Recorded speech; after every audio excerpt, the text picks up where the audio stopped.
Ito pong impeachment trial na 'to, this is the first impeachment trial that is being conducted at the age of social media. Apart from mga fake news po na nakikita natin, yung mga splice videos.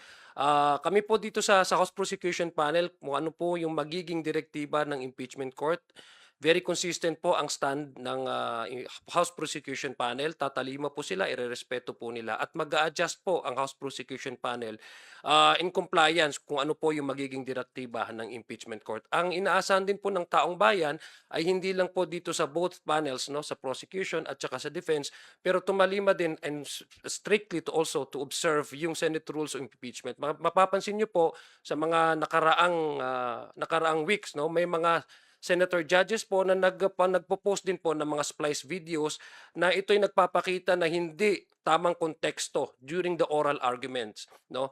Kung inanais po natin na maawasan po natin yung ma-violate yung sub judice rule, ay sana hindi lang po ito ma-impose lang po sa isang particular na panel tulad po sa prosecution or sa depensa, pero sana rin po ay matalima strictly ang ating mga quiz sitting senators na hindi mag-avoid din po sila, so any uploading or any content on social media that would also violate sub judice rule. So mapapansin po natin yung ganong klaseng sistema sana maging universal yung application at tatalima po ang buong korte, not just the prosecution panel, the defense, but as well as our Senate sitting senator judges.